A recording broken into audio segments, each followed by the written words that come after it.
Hey everyone, welcome to Blue Ridge Online. I'm Cami, and once again, I want to invite you in to a time of worship with us. Now, today we're going to be focusing on the fact that God is in control of our future, whatever that future looks like, whether He's coming back soon, whether we have a long time before that happens, but we're just going to let go of everything that we've got going on, our stress, the good things, the bad things. We're just going to hold our hands open and recognize that God is in control. So please worship with us.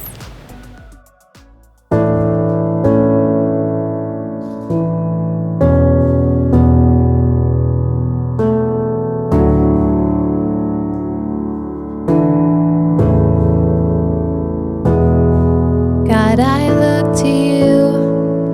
I won't be overwhelmed. Give me vision to see things like you do. God, I look to you. You're where my help comes from. Give me wisdom. You know just what to do. I will love you, Lord, my strength. I will love you, Lord, my shield. I will love you, Lord, my rock. Forever all my days, I will love you, From God. heaven you can hear. I know you're drawing near as I worship.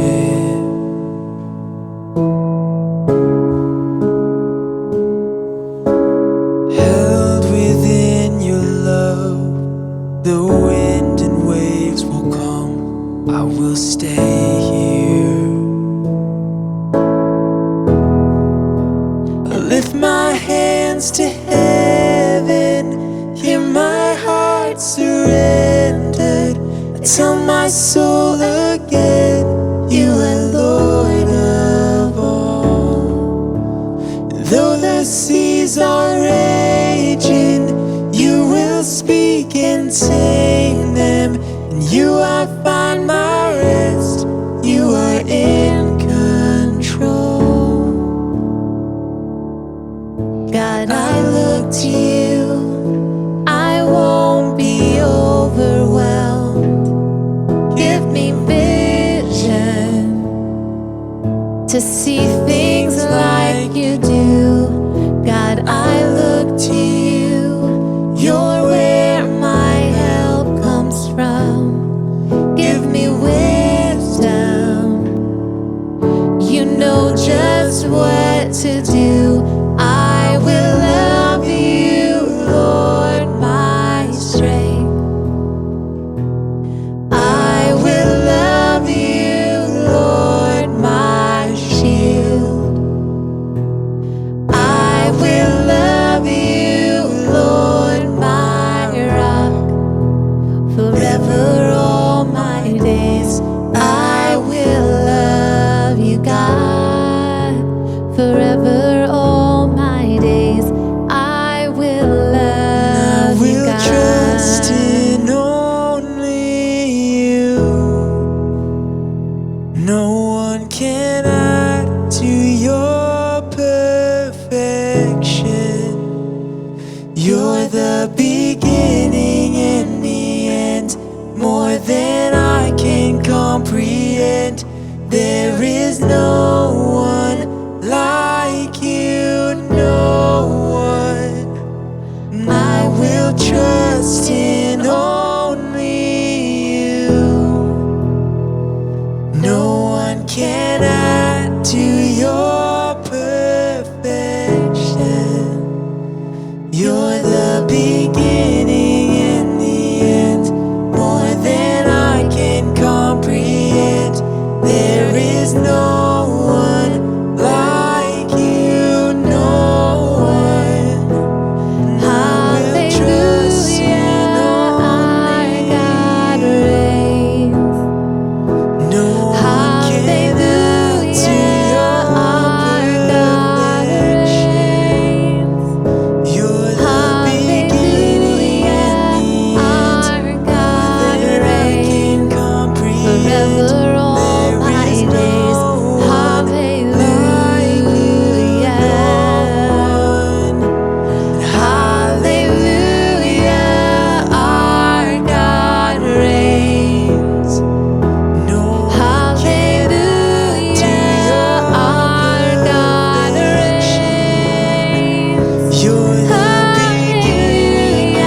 seas are raging, you will speak and tame them.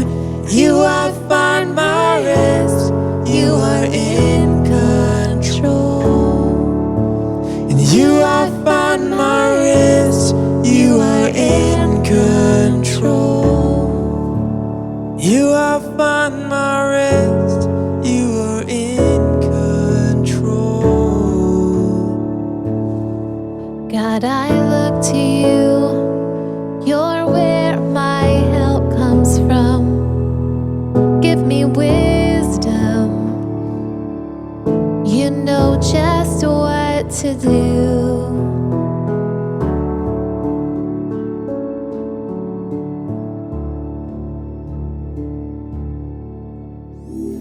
Hey everyone, I'm Cami, and today I wanted to invite you all to continue in worship through giving.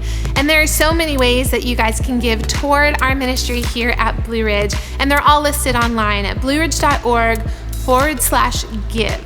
And that will include texting to give, giving online, you can mail in a check. And then if you're coming to our in-person services at all in the future, you can actually give here on site. Speaking of our in-person services, we wanted to take an opportunity to invite you, if you haven't already come, to join us either here at our new London campus indoors or outside at our Bedford campus for Sunday services. So if you're coming to New London, we have two service times, 8:30 and 10:30, and we ask that you please register online so we can best prepare for your family to join us on Sunday morning. And then if you're coming to Bedford, you don't have to register. It's seating outside, so bring your lawn chairs. You can sit in the back of your car if you want. Just come ready to worship at 10 a.m., and that's at our Westgate Shopping Center campus. And then great news, if you are coming to New London, Be Our Kids has been open for the last few weeks for our rising first through fifth graders. Now, maybe you're feeling a little bit uneasy about coming back with your kids. There is a really awesome video at blueridge.org/beourkids, and it's got all of the details and a breakdown of exactly what your kids will experience when they come on a Sunday morning. So we hope to see you guys in person on Sundays. Super exciting, guys. Be Our Youth is doing something brand new this fall, and it's called Be Our Youth Discipleship. So if you are a middle school or a high school student and you are wanting to take your relationship with God so much deeper, this is an opportunity for you. So go ahead and sign up, and you will be discipled in a group of up to 4 people with our amazing Be Our Youth leaders. And so that will kick off this fall. You can register online at blueridge.org/discipleship. Today we're going to continue in our series, You Asked For It. So let's go to Woody and dig into today's talk.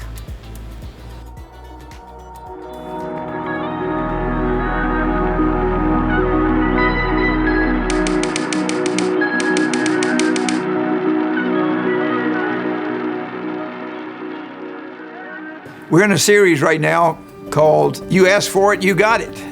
And basically where that comes from is a few weeks ago, we asked you how you were enduring the coronavirus and what were your questions. And so you gave them to us. I think some 300 people maybe responded. And so we grouped them and we're trying to answer them. A couple of weeks, Jeremy talked about, what's the new normal? And last week, Steve Foster talked about our need for community. And this week I want to talk about another part or category of questions, and they had to do with really the end times. Or is this an indicator? Are we in the end times? Those kinds of things. Now I know there's a lot of questions and interest in this subject anytime, but particularly right now, because if you know anything about what the Bible teaches about the end of time or the end times or the last days, you'll know that things like famines and really things like what we're going through right now are a part of it. And so with the coronavirus, and that's sort of accentuated because at the time that I'm getting ready for this, or we're doing this message, we're looking at, in the last week and a half, we've had a 95% increase in the occurrence, hospitalizations of coronavirus here in Central Virginia. Last week, 1.2 million people filed for unemployment. Our economy has cratered by 1/3 over the last few months. And I could go on with those statistics. And so this question is particularly pertinent and present for us at this juncture. And so I want to talk about that, and I want to talk about it in light of what's coming in the future, in its conjunction with not only the end times, but even heaven itself. And there's a lot of confusion that surrounds this subject. Oftentimes, our wrong theology is reflected in our casual conversation, our jokes. I remember years ago, someone telling me a joke about two older guys who were, both of them just loved baseball. And they were wondering at one point, will there be baseball in heaven? And so they made a pact with one another that the first one who died and went to heaven would get in touch. And there's a problem, but would get in touch with the one who was left and let that person know if there was baseball. So sure enough, one of them died, like we all do, went to heaven, got in touch with his friend. He said, "Hey, Joe, I've got good news and bad news." And he said, "Well, what is it?" He said, "Well, the good news is there is baseball in heaven. But the bad news is you're pitching on Friday." So, or St. Peter plays a pretty prominent role, although that's not a biblical concept. St. Peter at the pearly gates asking people. But there is a story of a man who appears at the pearly gates, and St. Peter asks him, "Well, what things have you done that were good?" Which, again, is theologically problematic. But what things have you done that were good? And the guy said, "Well, I noticed, at a point, I noticed that there was a young woman who was being threatened by this gang of bikers. And so I just walked up into the crowd of bikers, walked on up to the guy who was the leader of it, the biggest, meanest one, and I just kicked him in the shins. And then I pulled out his nose ring and I said, 'If you bother this young woman again, you'll have to answer to me.'" And St. Peter said, "That's pretty impressive. When did this happen?" And the guy said, "About 2 minutes ago." So there's a lot of wrong theology. And so I'm not going to correct all of it today, but I do want to talk about the future. And so, or the end times. Now, when it comes to when are the end times, we're in them right now. I mean, you can look at passages of Scripture like Hebrews chapter 1, verse 2. "But in these last days, God has spoken to us by His Son, whom He appointed the heir of all things, through whom He created the world." So these are the last days. Or last week, Steve finished up or talked about this passage in Hebrews 10. He said, as far as we're not to neglect meeting together, as is the habit of some, but encouraging one another, and all the more as you see the day drawing near. And so we know that we are in the last days. In fact, if you look at the Bible, the last days are basically the time that stretches from the first coming of Jesus, which was 2,000 years ago, to the second coming of Jesus, which, to be honest with you, we don't know exactly when that is. I know lots of people have claimed that they knew, and history is littered with the carcasses of ideas of Jesus coming back at this particular date. Jesus Himself says this in Matthew 24, "But concerning that day and hour, no one knows. Only the Father knows. Only God knows." So if someone tells you this is when it's going to end, you really can count on only one thing there, that we don't know when it is. But while we don't have certainty as to when it will end, there are a lot of things that are certain that I can tell you. And I want to sort of set the stage in the few minutes that we have as to what that looks like. Now, you've heard me, and the last time I spoke, actually I referred to this. That is, biblical history divides itself into really a great parenthesis between the first 3 chapters of Genesis and the last 3 chapters of Revelation. First 3 chapters of the Bible and the last 3 chapters of the Bible. And there are great parallels between them. In fact, I want to just take a moment or two and let you see what these parallels really are. And so, just briefly, let me run through them. Genesis 1 through 3, contrasted with Revelation, or compared to Revelation 20 through 22. These are quotes. In the beginning, Genesis 1:1, God created the heavens and the earth. In Revelation 21, I saw a new heaven and a new earth. The darkness he called night in Genesis 1. There will be no night there in Revelation 21. God made 2 great lights, the sun and the moon, Genesis 1.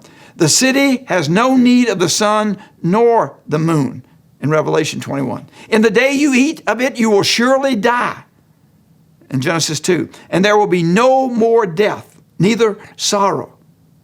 Satan appears as a deceiver of mankind in Genesis 3. Satan disappears forever. We're shown a garden into which evil entered. In Revelation 20, we're shown a city, and it says nothing evil will be allowed to enter there. The walk of God with man was interrupted in Genesis 3. The walk of God with man was resumed in Revelation 21. The initial triumph of the serpent, that is, he won that battle. But the war, the ultimate triumph of the Lamb, is given to us in Revelation chapter 20. God says, I will greatly multiply your pain. In Revelation 21, there will be no pain anymore. Cursed is the ground for your sake in Genesis 3. There will be no more curse in Revelation 22. Man's dominion is broken in the fall of the first Adam, that is his rulership over creation. Man's dominion is restored in the rule of the new Adam, the second Adam, the new man, Jesus. The first paradise was closed, Genesis 3. A new paradise opened in Revelation 21. Access to the tree of life disinherited in Adam. In Revelation, access to the tree of life reinstated in Christ. People, human beings, were driven from God's presence in Genesis 3. They shall see his face. And so these are some of the parallels between the two. And we live in the great parenthesis. In fact, we live at the end of the great parenthesis between the first coming of Jesus and the second coming of Jesus. And the premise for this, the principle I want us to take away, is that what we believe about the future will determine the way we live in the present. What we believe about the future will determine the way we live in the present. Conversely, the way we live really tells us what we believe about the future. And that's particularly pertinent in an era, in a period of time like this one. How do we live? And so let's look in a little more detail at Revelation chapter 21. I've mentioned a few of those, but I want to just read through this passage and make a few comments on it to let us know, to inform us as to what heaven really is. Then I saw a new heaven and a new earth, for the old heaven and the old earth had disappeared, and the sea was also gone. So for those of you who like to go to the beach, there won't be one in heaven. But whatever it is you enjoy about the beach, it will be way better than that. And so it's a different existence, but the old heaven, the ones we live in right now, heaven and earth, they will pass away. But the one that we were originally in Genesis, the first 3 chapters, that will be restored. In fact, look at the next verse. John the apostle is speaking here. He's on the island of Patmos. He is having this vision of the future. And he says, I saw the holy city, the new Jerusalem, coming down from God out of heaven like a bride beautifully dressed for her husband. The idea we have of heaven is that when we die, we go to heaven. But the idea of the Bible, as is often the case, is exactly the opposite of that. That is, we don't go up to heaven. Heaven comes down to us. And so, and it's not just some ethereal thing where we, lay on clouds and play harps and whatever, but it's a very different existence, and the Bible gives us a lot of information on this. I mean, someone has said 1/3 of the Bible really has something to do with prophecy and with the end times. And so, but as we continue, I heard a loud shout from the throne saying, look, God's home is now among his people. He will live with them and they will be his people and God himself will be with them. See, in Genesis chapter 1, if you'll remember, we lost our relationship with God. We used to walk, human beings walked in intimacy and immediacy with God, and we don't do that anymore. We lost our relationship with ourselves. That is our awareness of who we are. That's why we deal with things like depression. That's why we deal with mental illness. That's why we deal with, have you ever been made aware of how different your idea of who you are is from what other people's idea of who you are really is? And that disparity, we lost our relationship with ourselves. We lost our relationship with people around us. That is, Adam lost his relationship with Eve, his wife. He began to blame her and was separated from her. And I don't think we have any problem understanding that is our existence. Or we lost our relationship with the world that we live in. That's why people claim, rightly so, that we are ruining the creation. We don't have that, the kind of relationship we were designed to have with it. And so in this new heaven and new earth, everything will be different. Everything will be like it was designed, created to be. It will be a perfect world, if we can even imagine that. As we go on in the passage, God will wipe away every tear from our eyes. There will be no more death or sorrow or crying or pain. Can you imagine that? It says, all these things are gone forever. And the one sitting on the throne said, look, I am making everything new. And he said to me, to John, write this down, for what I tell you is trustworthy and true. So I am, and we're depending on this. Because remember, our idea of the future determines the way we live in the present. That reality determines how we act right now. Let me give you an illustration of that. In fact, let's use something which would be familiar to us, something that's happened throughout history, plagues. This could be considered a plague. Someone said to me this week, I can't believe how quickly it has spread, not just here or in China or wherever, but around the world. And so it would constitute a plague. Now, this is not the only, certainly the first plague that has ever been visited upon the world.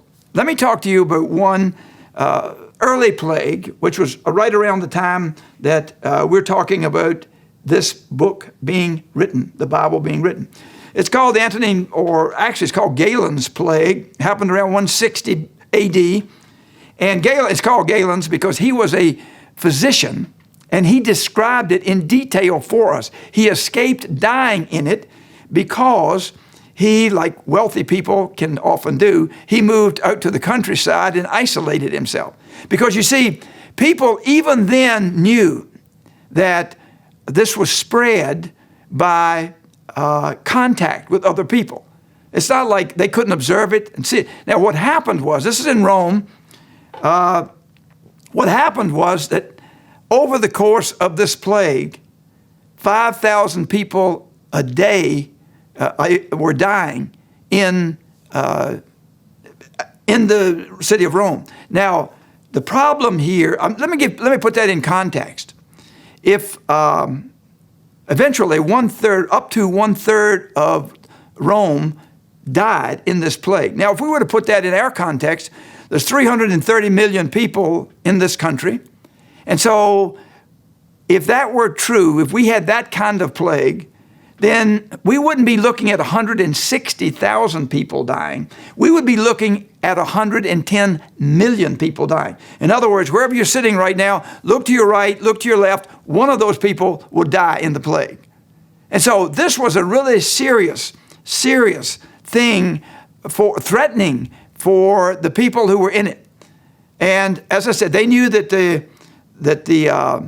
plague was spread by human contact. And so what happened was, as soon as someone evidenced the symptoms of the plague, they would get rid of them. They would throw them out. And so people wholesale threw their children into the streets, threw their aged parents into the streets, because they knew that to keep them in there was to die.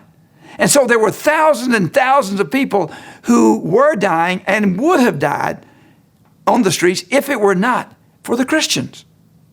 And the Christians did this because, remember, the way you live now is in some large measure determined by what you believe the future will be. In fact, I was reading a comment by a man named Rodney Stark, and he wrote, he's a sociologist, and by his own admission, not a follower of Jesus. But he was writing about this plague, and he was comparing them, that is, the Christians and the general populace there. And this is what he said. What went on during the epidemics was only an intensification of what went on every day among Christians. Indeed, the impact of Christian mercy was so evident that in the 4th century, when the Emperor Julian attempted to restore paganism, that is the worship of the Roman gods, he exhorted the pagan priesthood to compete with the Christian charities. That is, Christians were taking such good care, not only, in fact, he goes on to say, not only their own poor, sick, but even of theirs. In a letter to the high priest of Galatia, Julian urged the distribution of grain and wine to the poor, noting that, and I quote here, this is from that letter, the impious Galileans, that is, they weren't pious, he's saying they don't believe in our gods. And so they are irreligious, according to him. These Galileans, which were Christians, because Jesus was from Galilee, in addition to their own people, support ours. And it is shameful that our poor should be wanting our aid. He goes on to say, but there was little or no response to Julian's proposals, because there were no doctrines and no traditional practices for the pagan priest to build upon. Christians believed in everlasting life. At most, pagans believed in an unattractive existence in the underworld, at most. And he finishes with this, faith mattered. You see, faith is basically doing or acting as if something is true. It is not just an intellectual assent. And when we believe what we believe in the future, and if we believe that what God has said about the future, that there is a future, and we all have some sense, I mean, every religion, there's some sense of the spiritual, there's a sense of eternity, there's a sense of the life beyond. So this is not just, relegated to fundamentalists or just to Christians, but it is true of humanity. We recognize there's something more to life than just this life. And what we think about it will determine the way we live. For example, if you think that right after you die, you just rot, you just go to the grave, that's it. You will live differently than if you know that there is something beyond and something coming. And that when we know that, when we live that way, we will live differently. We will live differently as the early Christians did in the midst of a plague. Let me kind of use as an illustration something that's more current. Many of you know that my father was in the Second World War, was in in England for a year and a half, staging for the invasion of Europe. And the reason for that was that the Allies knew that if Hitler and Nazism were not stopped, they would soon take England, and then who knows what would. In fact, dozens of countries were under either Hitler or his allies, because his allies were Japan and Mussolini and Italy, and so they were winning. Now, at this point, Hitler was fighting on two fronts. One was the Eastern Front in Russia, and so they decided that they would. The Allies decided they would invade. And so they did on Normandy Beach. My dad was in that invasion. In fact, he was in the 116th Infantry. Those of you who are here from Bedford, you are familiar with that. And Stephen Ambrose, who wrote a book, D-Day, said that there were 95% casualties in the 116th Infantry. On that, they threw 160,000 people, 195,000 Navy personnel, 5,000 ships. They threw it at the coast of France. And there were, on that first day, thousands of fatalities. My dad, I remember him telling me the stories of that. And it was very tenacious. I mean, they just barely made it. They barely hung on, but they did.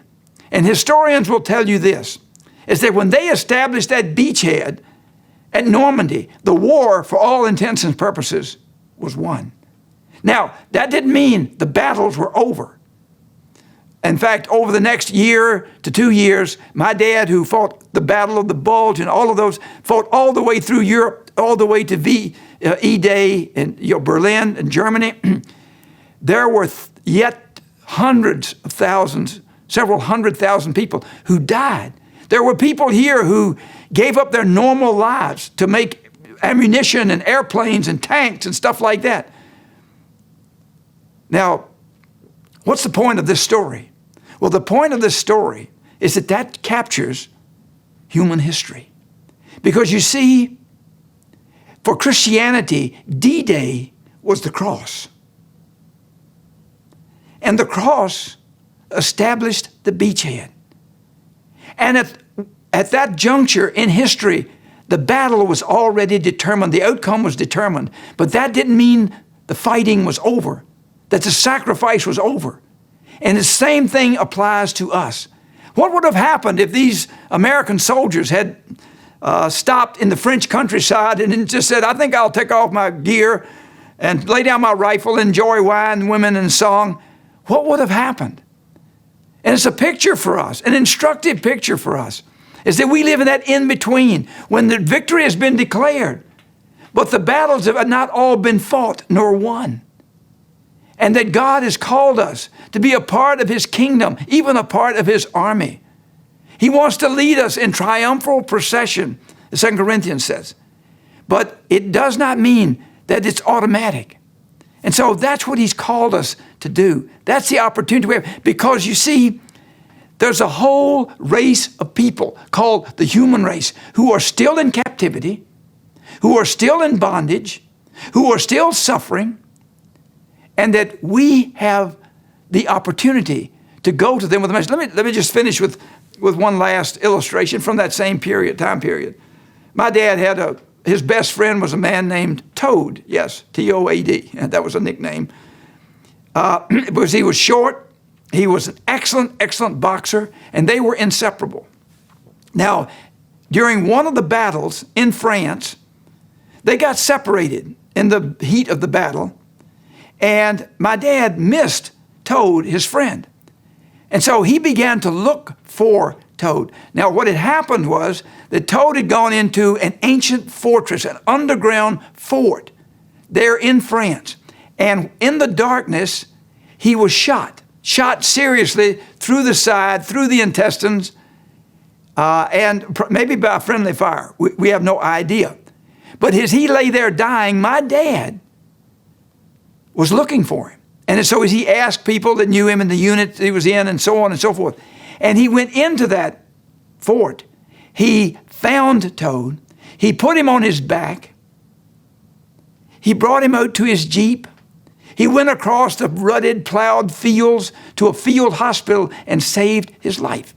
Now, a few years ago when my brother and I went to Toad's funeral, because he lived in Madison Heights, his 2 daughters made sure that in his obituary was included the phrase that our father would not have been here if it were not for his best friend, Nice Torrance, who saved him in this battle in France. The point for us is that in each one of our lives, there are people who are wounded. There are people who are dying. There are people who've been left behind. And this could be physical and emotional, psychological, but ultimately everything is spiritual. And so while we don't have the programs and some of the other resources that we have had, every one of us has people we know who are under the domain of the enemy, who have been wounded, who need somebody to come back for them, who need somebody to carry them with them. and bring them to that field hospital and make sure that they return to health. That is what God has called us to do. That is what He has given us to do. And that's what we must do. Because remember, what we believe about the future will determine how we live in the present. And so who is that person? Even now, as we conclude, maybe you could turn to someone who's there with you, or if there's nobody there with you, just stop, pause for a moment, and let God bring to your mind someone that you could go back and get and bring along on the journey to health, to safety, to life.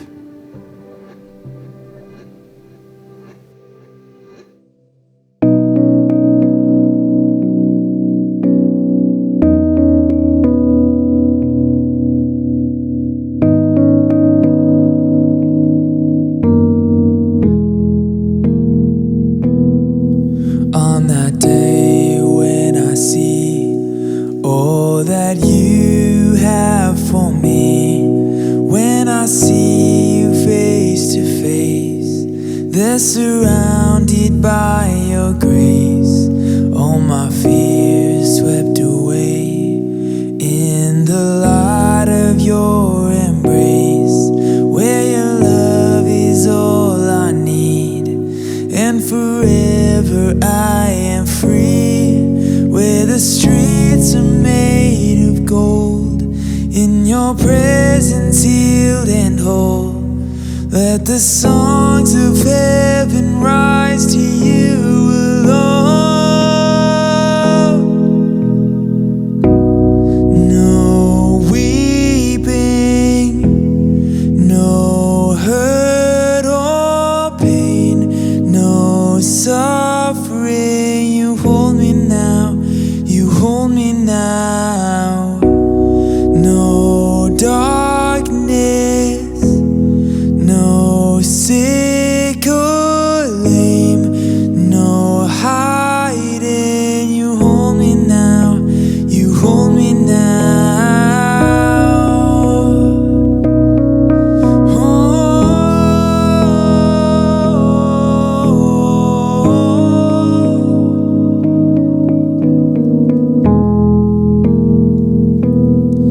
In this life I will stand through my joy and my pain, knowing there's a greater day. There's a hope that never fades, where your name is lifted high, and forever praises rise for the glory of your name. I'm believing for the day where the wars and violence cease, all creation lives in peace. Let the songs of heaven rise to you alone. No weeping, no hurt or pain, no suffering. You hold me now, you hold me now. No darkness, no sick or lame, no hiding. You hold me now, you hold me now.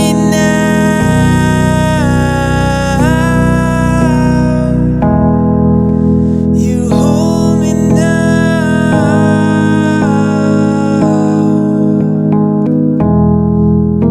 You hold me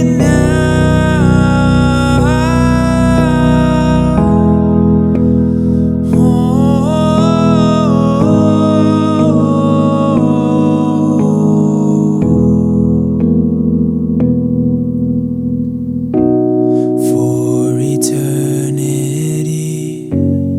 All my heart will give all the glory to your name.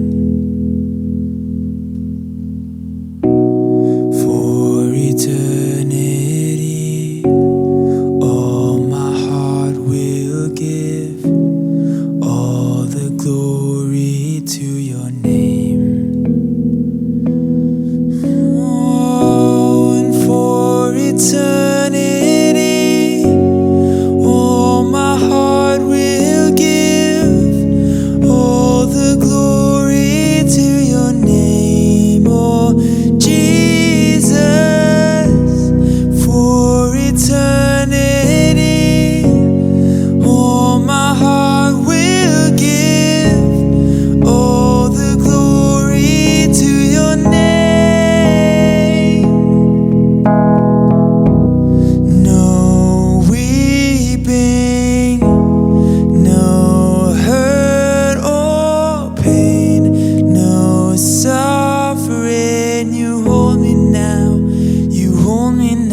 darkness. No sick or lame, no hiding. You hold me now, you hold me now.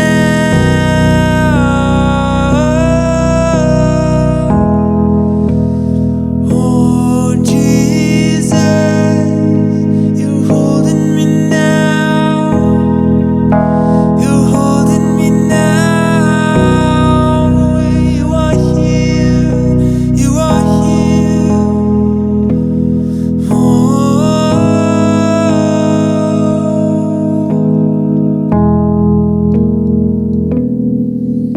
you're holding me now. You hold me now in my fears. Oh, you are here. You are here, Lord. I can see you now. I can see you now, oh Lord. You are here. Oh, for eternity, all my heart will give all the glory to your name. For eternity, all my heart will give all the glory to your name.